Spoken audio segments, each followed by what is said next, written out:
On behalf of Rosedale United and Leaside United churches here in Toronto, welcome to our online children's program. Good morning and Happy New Year. I'm Roberta from Rosedale with our handy dandy assistant Couscous here, and it's so great to have you with us this morning. This week we celebrated Epiphany, and Epiphany is the ending part of the story, the final part of the story of Christmas, where the Magi, the wise men, managed to finally get to Jesus at the manger. They followed the stars and they found the Messiah, and it was a glorious day. And so we're going to have fun with that by looking at the stars. We hope that you have a great time with us. You'll need your Read, Wonder, Listen Bible if you have it, but if you don't worry. We'll go through the story together. Let's get started. For today's activity, you are going to need the following: a flashlight, a piece of black construction paper, some cardboard or other board that you aren't using, and a nail and a thumbtack. If you're watching online live, this is the time to try to grab everything you need. If you're watching on YouTube, take a moment to pause the video and get all you need. Now, let's get started. Now let's light the Christ candle together. Do you remember why we light the Christ candle every week? It's to remind us all of the light that shines within each and every one of us.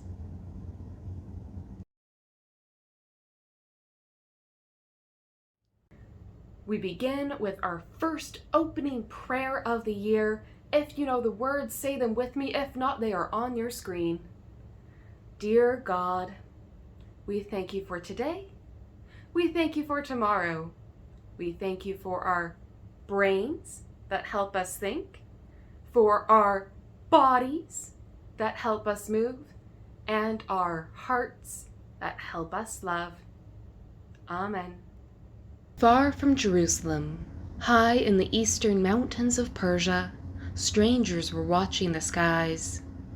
They were Magi, people so wise they seemed to possess magic. The Magi gathered wisdom and knowledge from every place. They were always reading and watching and listening and wondering about the meaning of things. One night they saw a new star.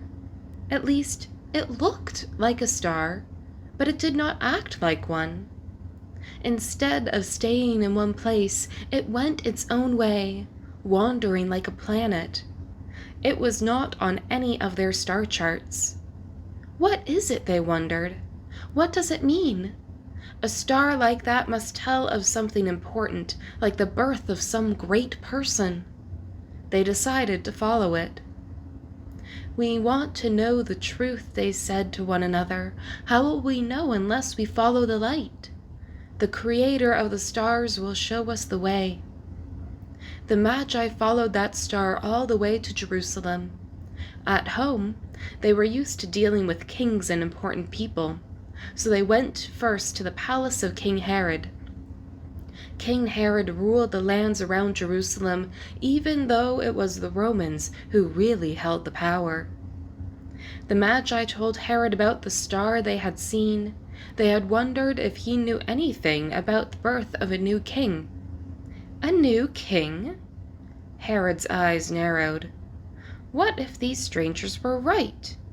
Fear took hold of him, fear of losing his power. Herod did not want to know the truth. He just wanted information he could use. So, he lied. Go and find this king, he said. When you do, be sure to come back and tell me so I can go and bow down to him. But the Magi were wise and did not trust King Herod. The star led them to Bethlehem. When they found Jesus, they were overjoyed. They gave him the gifts they had brought with them. Gold, because it does not tarnish, and a true king values things that last. Frankincense, for prayer, because a true king seeks wisdom through being still and listening for God. Myrrh, for healing and to anoint the dead, because a true king seeks to heal rather than harm.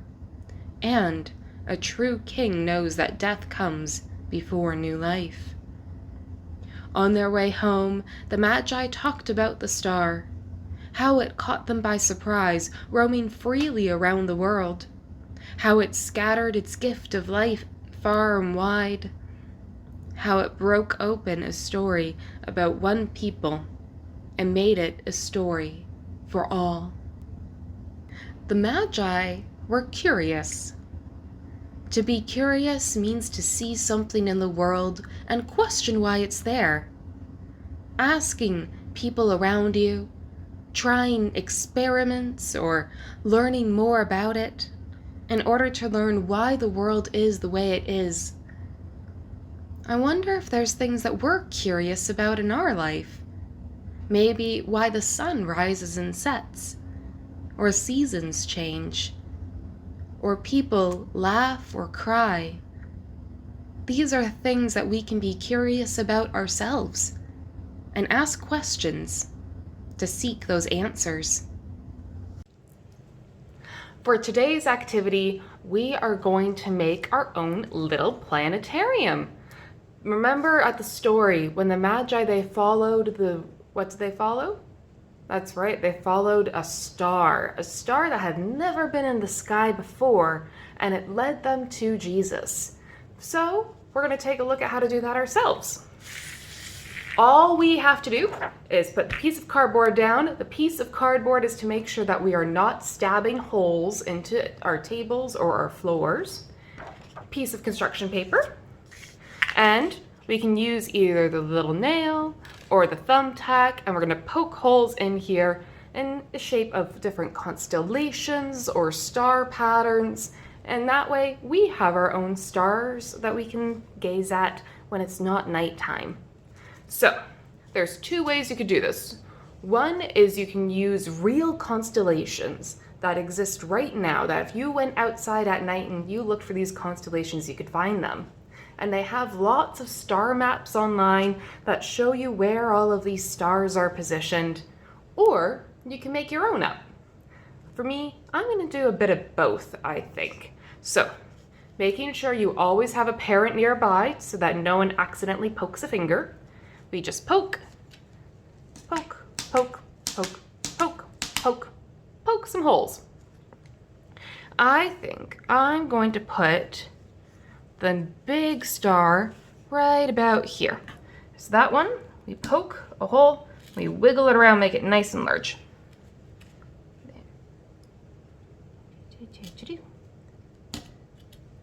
Just poke a little bit more. There. That's a nice large star hole. And now we can add whatever patterns or star shapes we want as well.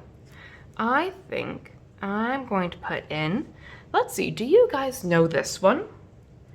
You start with stars that look a little bit like a square. And then it goes up. And you get a little handle. Like that. That one is called the Big Dipper, and it looks like a little drinking jug, or some people have said that it looks like the shape of a bear. So we have that one there. I'm going to draw a little happy face because I can.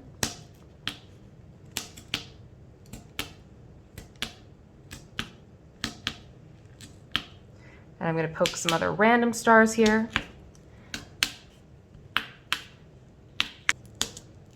While I'm poking some holes into the paper, I'm wondering, why did the Magi go look at the stars anyway? They didn't have to.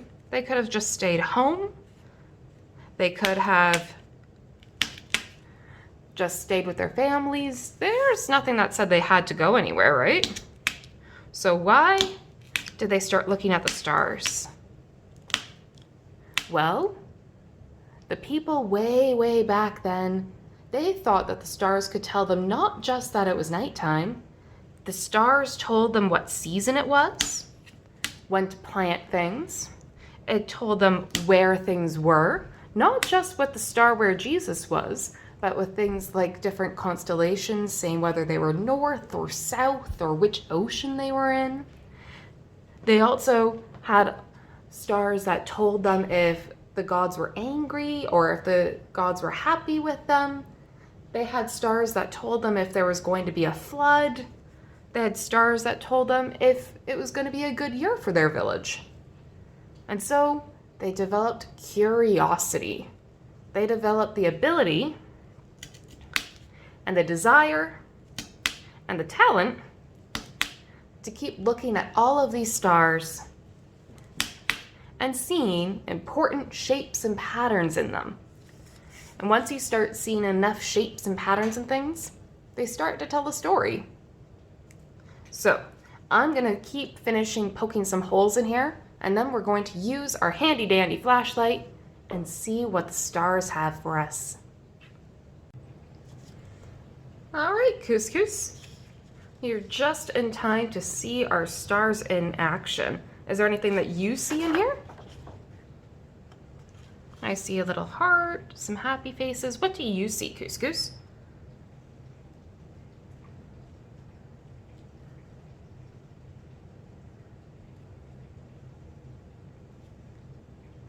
I think we're going to have to use our imagination and some light.